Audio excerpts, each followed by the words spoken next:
What a night, huh? That's some fun shit. I love this. Love it. What a great night. Yeah, I was just going to start right there, right? I mean, obviously, anytime you give 5 contracts, that's a good indication. But then also, like, 3 big underdogs hit as well. So, overall thoughts? This has to be like one of, I don't know, it felt like one of the more exciting nights we've ever had here. Yeah. I mean, it's tough to say what night is the most exciting night out of however many seasons we've done it. I think it was last season or the season before, the first episode was brutal. I mean, just fucking terrible. Other than that, I mean, every single fight, every season on this show is off the charts. And it's based on the premise of the show. We don't care what you've done before you came here. What are you going to do tonight? And it's like they always show up and deliver. It's unbelievable. It's funny because you always talk about how good the matchmaking is, right? And so coming into tonight, we were almost looking at the betting odds, being like, well, was this bad matchmaking? They're these huge, underdogs. So when you see a card like tonight and odds like tonight, do you start thinking, are we in for some lopsided fights, or what's your thoughts? Well, I mean, if you go through, I'll give you an example. If you take the last fight of the night, right? You got this kid Igor who was almost a 5-1 favorite, but I'm not trying to shit on anybody. I don't even know what the IFL is, right? But he's fighting. He's a big fish in a small pond, and you've destroyed everybody. You're undefeated. You're 9-0. You have 100% first round finish rate, 100% in the first round, right? And 7 wins in under a minute 20 or less.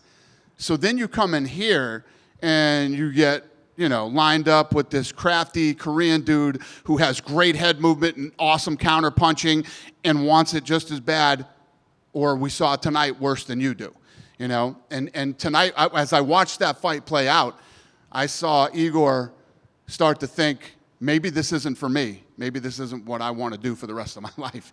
That's what it looked like to me, You didn't prepare right, or, Never did he start trying to get out from underneath it. He didn't try to wall walk up the cage and get up and have the desperation of, I need to finish this fight to win this fight. None of that happened. So you just lay there and let, your opportunity go by. Or you come out like some of these underdogs, right? How fucking dare you make me a 13-1 underdog? How dare you make me a 4-1 underdog? And that's how you fight. Talking about Eunice, I mean, you gave her the contract before she even got out of the cage. You brought her back there first. But, I mean, you're talking about an upset of the year. You're talking about a knockout of the year. The biggest upset in the history of the Contender Series, you know what I mean? Mick was telling us that he was going through his text chain with her and her people. She almost didn't come. She has no money. She doesn't have $1 to her name right now. And people were, she gets per diem. What happened to her per diem? Her per diem got messed up and all this stuff. So the staff had to go grocery shopping for her. And then she comes in and does that. I mean, fucking, let me tell you what, she ain't broke now. Well, it's funny, right? Because you straight up said, like, I don't even know what else you can do. I don't know if you can grapple. I don't know if you can spin a takedown. I don't know what you can do, but we're going to let you in and try it, whatever you can do. I mean, you don't see women knock women out like that. And the girl she fought was a 13-1 favorite. The girl's this beast, a specimen. She came out and just started letting her hands fly. She knocked her out in a minute 13, but after that first big exchange they had where she was hitting her with the shots, and then there was sort of a lull and they were staring at each other, she already had a hematoma above her eye. And, I mean, damn. It was just, if you can't tell, I got kind of caught up in that whole moment. But the whole place did. I mean, very, very rare that the entire place erupts here for the contender like it did tonight. I mean, that was incredible.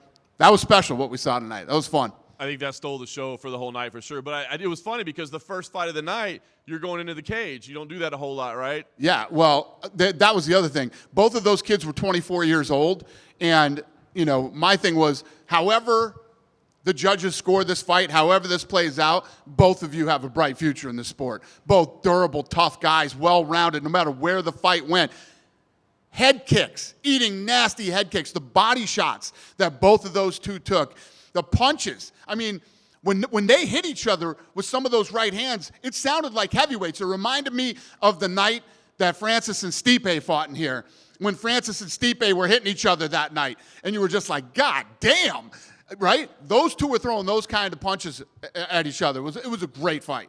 So I don't know that we've seen you this excited about a night in a long time. So I guess what's the overall message? Because there's still quite a bit of season left, right? So what would you tell the rest of the competitors that they can do? If you don't know by now, I don't know what to tell you. I mean, like I say, this is your opportunity.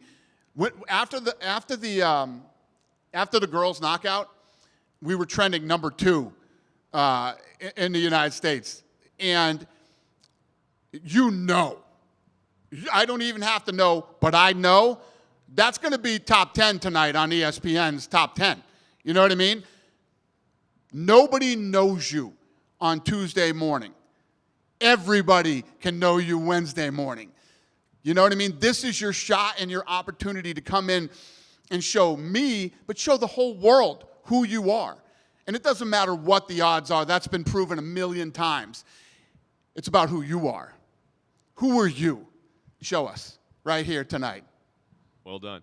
All right, listen, we got a great fight card this weekend. I don't want to look past that, but the Sphere is coming very, very close. I just want to get an update on that. Where do you stand in terms of preparation? And, I mean, that's obviously a huge event. How much is left to do between now and next week?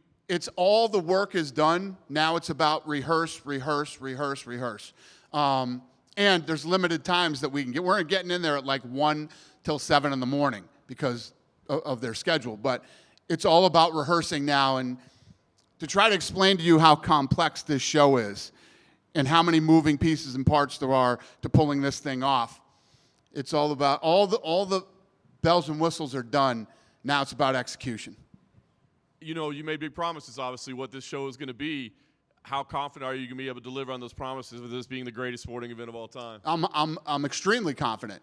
You know, I've sat in there and I've looked at the stuff already, and so I don't know if I told you guys this last time I talked to you, but we walked into the Sphere, and you know, I ain't gonna lie, you know, there's a lot of pressure on me, and I'm thinking about all these different things that, how's this? Is this right? We sat down, and they made a mistake when they started doing the rehearsal, and they played me like one of the middle pieces of the show. I literally looked at Craig Borsari and said, yeah, you know, fuck it. You're going to have to show me anything else. I can get up and go right now. I'm good. It's badass. It's badass. It's going to be awesome. Just about execution now.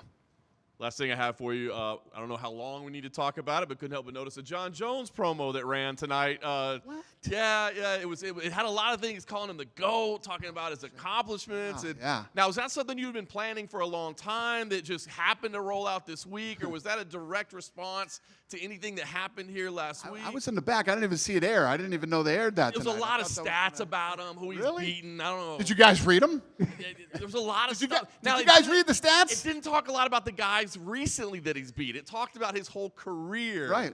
Still, well, you recently just beat the number 1 heavyweight in the world.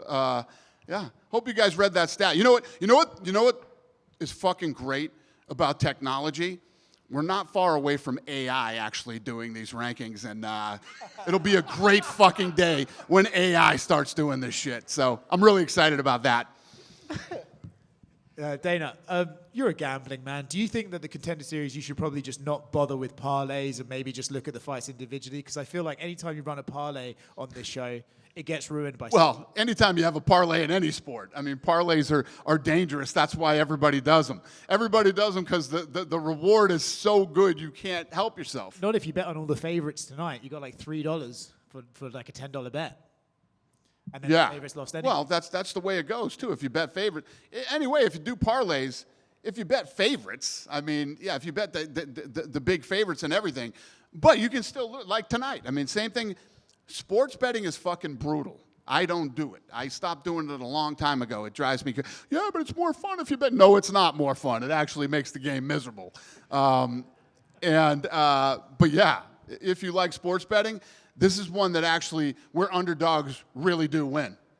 You talk about wanting to see, you know, we speak about guys coming out and showing you what they're about, even if they're the underdog. Do you then look on the flip side, right? You maybe had Igor, perhaps Will. They come out and they seem much more tentative. Do you think that's because the moment's getting to them, or do you think you need to come in here with a different strategy? If that's your usual fighting style, you need to come out here and be aggressive from the opening bell. Yeah, listen, if you're undefeated 9-0 and have seven finishes in under a minute 20 of the first round and 100% finish rate in the first round, That's exactly how you should fight. Going back to the Sphere, you said it cost $20 million, right? Can you tell me, is it going to be like, let's say you did it again, it's another 20 million, or because you're the first people that are doing this, that's why it's so high? And if you were ever to do it again, you could get those costs down a little bit. Yeah, no, I don't think you can. I think that, you know, obviously the technology of the Sphere is all new. So you have to shoot in a different format than you normally do, and you know, the thing is with us is we don't cut corners. We don't cut corners. We do everything the right way. So if you think about that, our production value is usually here, right? Compared to even HBO boxing, which, you know, they were the gold standard, but the only thing they did differently in 30 years was HD. It was all the same shit, right? You know, I would take us from here to the ceiling on what we're doing to the Sphere. I told you guys before, I believe that this is a game changer. This is where sports and entertainment truly come together. And I think what you'll start to see is some of these arenas start to change the way they're, you know, a lot of these places are being built right now, new arenas. A lot of them are being refurbished and redone because they're old. I think you'll start to see them start to add better technology to the arenas where you go to the, you know, the Lakers game and you got a guy juggling and, you know, the mascots dunking balls at halftime and stuff like that. I think you'll start to see more entertainment-based stuff happening at halftime. Is there stuff you guys can take from the Sphere that you can then use? Oh, we will. We already have. I mean, some of the cameras and some of the technology we're using for this, we will absolutely spill over into the, you know, the events moving forward. Great. Last one from me. Your partner, Turkey Al-Sheikh, said today that he wants to make boxing pay-per-views like $20. He thinks that's a good way to combat piracy.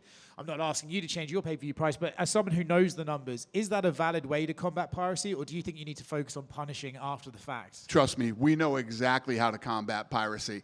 You know, I won't tell you extensively what we do every event, but we go after piracy hard. And you saw a few years ago, we started prosecuting people. That's how you combat piracy. Start fucking prosecuting people for stealing. There you go. Dana, to your right. Yep. How many people on the roster now? Like, you've given 13 out of 15 winners contracts this week. It seems like your roster, are you at 700 now? What's the number, you know? What? Under 700. Is that a workable number for you to get, you know, or is there going to be some pairing going on at the bottom of the roster? Yeah, I think that, you know, every time you get into a cycle, there's cuts that you have to make. You have to make a certain amount of cuts at a certain point in time. But the reason we can pull off a lot of the things that we do is because we have such a deep roster. You know, we you know, this year we had Ige come off the couch and basically come from home watching the pay-per-view at home to come fight. When you have a deep roster, you can do stuff like that. You can pull fights out 4 days, 5 days before, and, you know.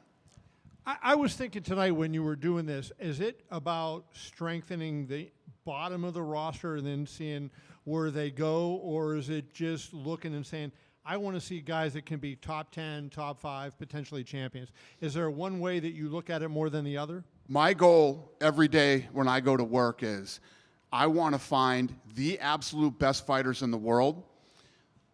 I want to put on the best production that we can in-house and on live television every Saturday that we possibly can. And to do that, you need shows like the Contender Series, and you need to find these people, bring them in, and give them the opportunity. When you look at Dubin and what she did tonight, I mean, what do you see in her growth-wise? She fought, I guess, 5 people, all of whom made their pro debut. Yeah. And so there's basically nothing really to go on looking at her past performance because she hadn't fought anybody. Here's what I'm going on. I'm going on the fact that she was a 13-1 dog tonight, the adversity that she had to go through to even get here, the fact that she came out against a girl that she was not supposed to beat, who is an absolute physical Who here thought she was going to win this fight tonight? I mean, raise your hand so I can call you a liar in front of the whole world. She comes out tonight and it doesn't surprise me. And one of the nastiest knockouts. Forget about the Contender Series. You'll see in women's fighting. I mean, and it was with a punch, not a head kick or a knee.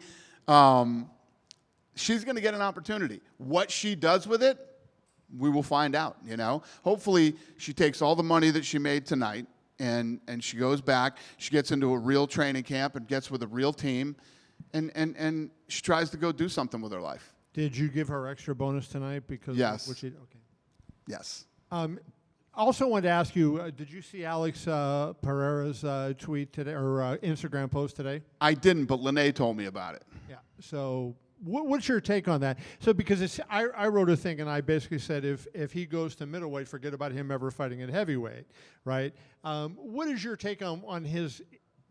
He seems to have this kind of unusual interest in middleweight for whatever reason. There's a lot of contenders. He hasn't fought Ankalaev yet. I know Ankalaev has a fight, but I disagree. My take on him is he's fucking nasty. That's my take on him. He wants to move up. He wants to move down. He wants to go That's why people love him. Those are the type of fighters that people love.